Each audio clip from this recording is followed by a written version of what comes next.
उद्देश्य। इस पाठ के अंत में आप निम्नलिखित सीखने में सक्षम हो जाएंगे। ग्रामीण और नगरीय बस्तियों को वर्गीकृत करने में, बस्तियों के प्रकार एवं प्रतिरूप जानने में, ग्रामीण और नगरीय बस्तियों की समस्याओं को समझने में। बस्तियों के प्रकार एवं प्रतिरूप। किसी भी क्षेत्र में मानव बस्तियों का रूप उस क्षेत्र के वातावरण से मानव का संबंध दर्शाता है। बस्तियों का वर्गीकरण। ग्रामीण नगरीय द्विभाजन। ग्रामों एवं शहरों में आधारभूत अंतर ये होता है कि नगरों या शहरों के निवासियों का मुख्य व्यवसाय द्वितीयक एवं तृतीयक गतिविधियों से संबंधित होता है। इसके विपरीत ग्रामों में रहने वाले निवासियों का मुख्य व्यवसाय प्राथमिक गतिविधियां जैसे कृषि, मछली पकड़ना, लकड़ी काटना, खनन, पशुपालन इत्यादि से संबंधित होता है। जबकि शहरों में लोगों का मुख्य व्यवसाय द्वितीयक और तृतीयक क्षेत्रों से संबंधित है। उपनगरीकरण एक नवीन प्रवृत्ति है जिसमें मनुष्य शहर के घने बसे क्षेत्रों से हटकर रहन सहन की अच्छी गुणवत्ता की खोज में शहर के बाहर स्वच्छ एवं खुले क्षेत्रों में जाते हैं। बस्तियों के प्रकार एवं प्रतिरूप। संहत बस्ती। इस प्रकार की बस्तियां वे होती हैं जिनमें मकान एक दूसरे के समीप बनाए जाते हैं। इस प्रकार की बस्तियों का विकास नदी घाटियों के सहारे या उपजाऊ मैदानों में होता है। प्रकीर्ण बस्ती। इन बस्तियों में मकान दूर दूर होते हैं तथा प्रायः खेतों के द्वारा एक दूसरे से अलग होते हैं। ग्रामीण बस्ती। ग्रामीण बस्ती। ग्रामीण बस्तियों का आकार अपेक्षाकृत छोटा होता है और प्राथमिक गतिविधियां जैसे कृषि, पशुपालन एवं मछली पकड़ना आदि भूमि उपयोग से सीधे संबंधित है। ग्रामीण बस्तियों को प्रभावित करने वाले कारक। जल आपूर्ति, भूमि, उच्च भूमि के क्षेत्र, गृह निर्माण सामग्री, सुरक्षा। जल आपूर्ति। साधारणतः ग्रामीण बस्तियां जल स्रोतों के समीप स्थित होती हैं। अधिकांश जल आधारित नम बिंदु बस्तियों में अपने दैनिक जीवन गतिविधियों को पूरा करने के कई फायदे हैं। भूमि। सामान्यतः ग्रामीण लोग बसने के लिए उस जगह का चुनाव करते हैं जहां की भूमि कृषि कार्य हेतु उपयुक्त व उपजाऊ हो। उच्च भूमि क्षेत्र। ऊंचे क्षेत्रों को बाढ़ से होने वाली क्षति से बचने के लिए चुना जाता है, जैसे कि चौतरा, तटबंध तथा वेदिका। इन्हें शुष्क बिंदु भी कहा जाता है। गृह निर्माण सामग्री। ग्रामीण निवासी वहीं अपनी बस्तियां बसाते हैं जहां गृह निर्माण सामग्री की उपलब्धता होती है, जैसे कि कंदरा, वन तथा इग्लू। सुरक्षा। राजनीतिक अस्थिरता या युद्ध होने की स्थिति में गांवों को सुरक्षात्मक पहाड़ियों एवं द्वीपों पर बसाया जाता था। नियोजित बस्तियां। ये बस्तियां सरकार द्वारा अधिगृहित की गई भूमि पर निवासियों को सभी आधारभूत सुविधाएं प्रदान करता है। नियोजित बस्तियों के कुछ उदाहरण हैं: इंदिरा गांधी नहर के क्षेत्र में नहरी बस्तियां, इथोपिया में सरकार द्वारा ग्रामीणीकरण योजना। ग्रामीण बस्तियों के प्रतिरूप। ग्रामीण बस्तियों का प्रतिरूप यह दर्शाता है कि मकानों की स्थिति किस प्रकार एक दूसरे से संबंधित है।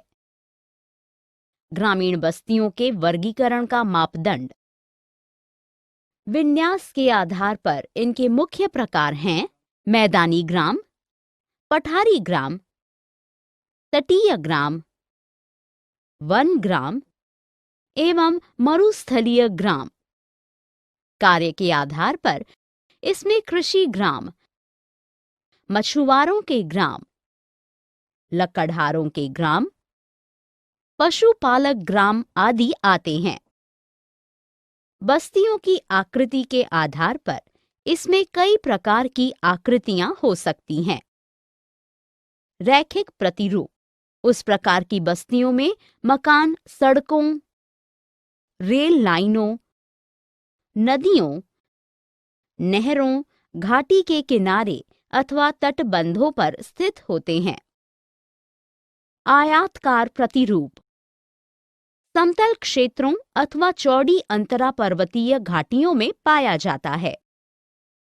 वृत्ताकार प्रतिरूप, इस प्रकार के गांव झीलों व तालाबों आदि के चारों ओर बस्ती बस जाने से विकसित होते हैं और यहाँ पशुओं को रखा जाता है ताकि वे जंगली जानवरों से सुरक्षित रहें। तारे के आकार का प्रतिरूप, जहाँ कई मार्ग आकर एक स्थान पर मिलते हैं और उन मार्गों के सहारे मकान बन जाते हैं, वहां तारे के आकार की बस्तियां विकसित होती हैं। टी आकार, वाई आकार, क्रॉस आकार बस्तियां। टी के आकार की बस्तियां सड़क के तिराहे पर विकसित होती हैं, जबकि वाई आकार की बस्तियां उन क्षेत्रों में पाई जाती हैं जहां पर दो मार्ग आकर तीसरी मार्ग से मिलते हैं। क्रॉस आकार की बस्तियां चौराहों पर प्रारंभ होती हैं, जहां चौराहे से चारों दिशा में बसाव आरंभ हो जाता है। दोहरे ग्राम, नदी पर पुल या फेरी के दोनों ओर इन बस्तियों का विस्तार होता है। ग्रामीण बस्तियों की समस्याएं, अविकसित आधारभूत ढांचा, अपर्याप्त जल की आपूर्ति, आधुनिक संचार के साधनों की कमी, अपर्याप्त स्वास्थ्य एवं शिक्षा संबंधी सुविधाएं, नगण्य शौच घर एवं कूड़ा कचरा निस्तारण की सुविधाएं। नगरीय बस्तियां।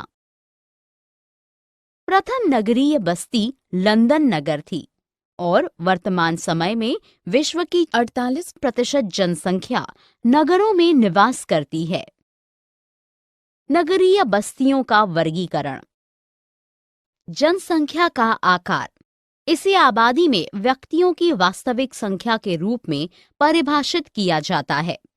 दिए गए छवि में नगरीय क्षेत्र की श्रेणी में आने के लिए जनसंख्या के आकार की निचली सीमा विशिष्ट देश के लिए उल्लिखित है।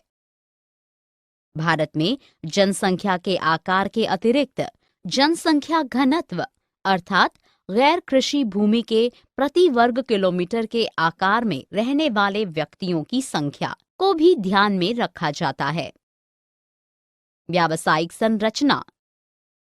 उस बस्ती को नगरीय कहा जाता है जिसकी आर्थिक रूप से उत्पादक जनसंख्या गैर कृषि कार्यों में संलग्न हो।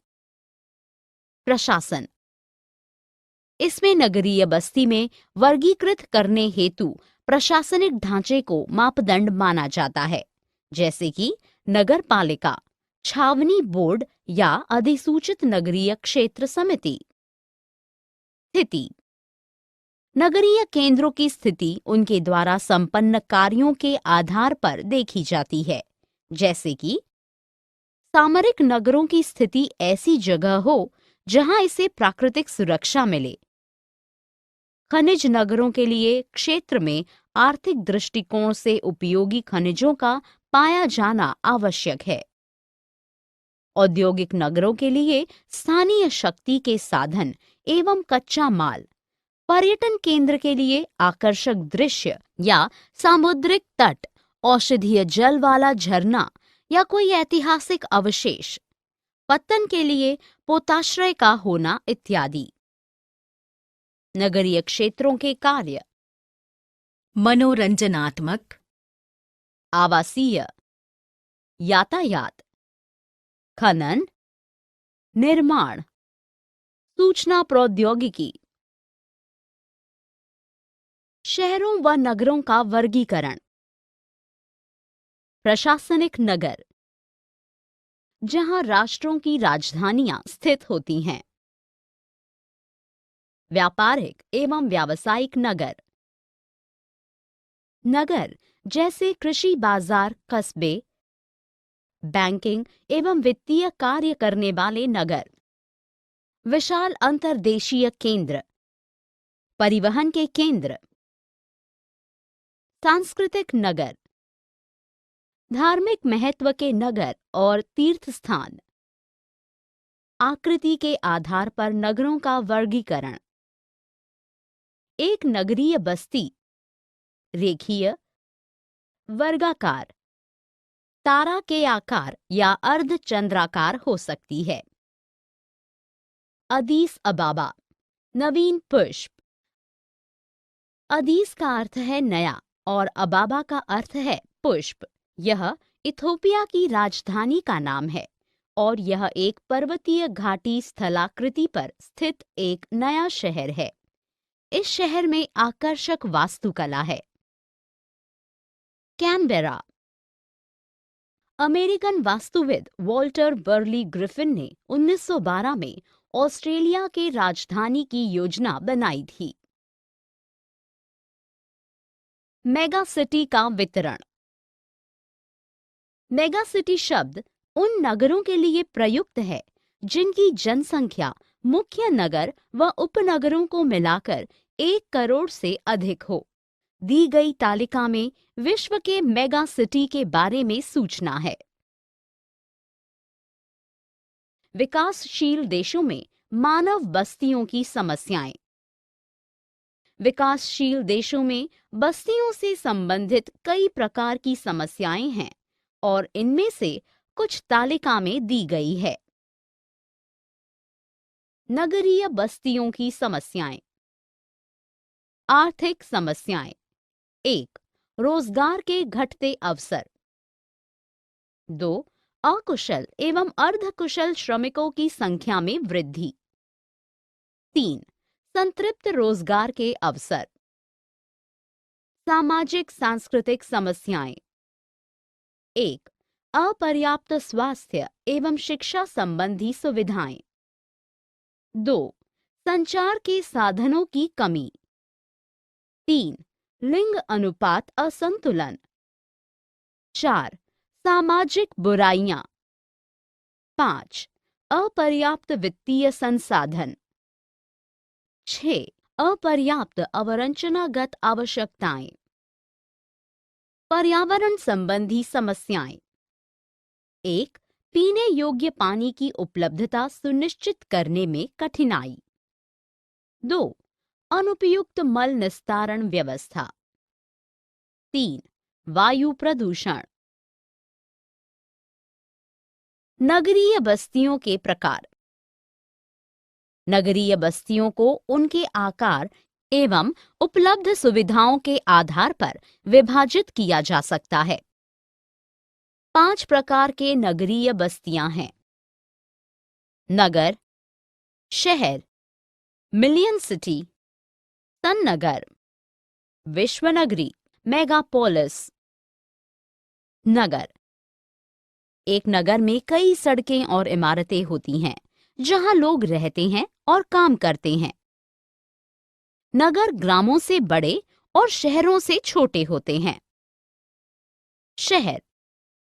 शहर नगरों से बड़े होते हैं एवं इनके आर्थिक कार्य भी अधिक होते हैं।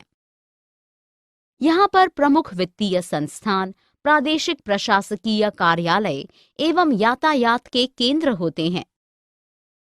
जब इनकी संख्या 10 लाख से अधिक हो जाती है तब इन्हें मिलियन सिटी कहा जाता है। सन्नगर। यह विशाल विकसित नगरीय क्षेत्र होते हैं जो कि मूलतः अलग अलग नगरों या शहरों के आपस में मिल जाने से एक विशाल नगरीय विकास क्षेत्र में परिवर्तित हो जाता है। सन्नगर शब्दावली का प्रयोग 1915 में पैट्रिक गिडिस ने अपनी पुस्तक सिटीज इन एवोल्यूशन में किया था। विश्व नगरी, मेगापोलिस। यह यूनानी शब्द ग्रेट सिटी से बना है, जिसका अर्थ होता है विशाल नगर। इसका प्रयोग में जीन गोटमैन 1957 ने किया था। यह बड़ा महानगर प्रदेश होता है जिसमें सन नगरों का समूह होता है। मिलियन सिटी, वह शहर जिसमें कम से कम 10 लाख निवासी रहते हों, जैसे कि तालिका में बताया गया है। विश्व में मिलियन सिटी की संख्या पहले की अपेक्षा निरंतर बढ़ रही है। सारांश, हमने जो कुछ सीखा है उसे संक्षेप में दोहराएं। ग्रामों एवं शहरों में आधारभूत अंतर वहां के निवासियों के मुख्य व्यवसाय से संबंधित हैं।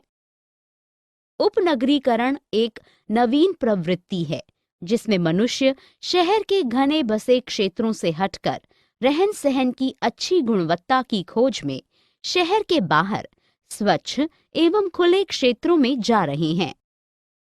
संहत बस्तियों में मकान एक दूसरे के समीप बनाए जाते हैं। प्रकीर्ण बस्तियों में मकान दूर दूर होते हैं तथा प्रायः खेतों के द्वारा एक दूसरे से अलग होते हैं।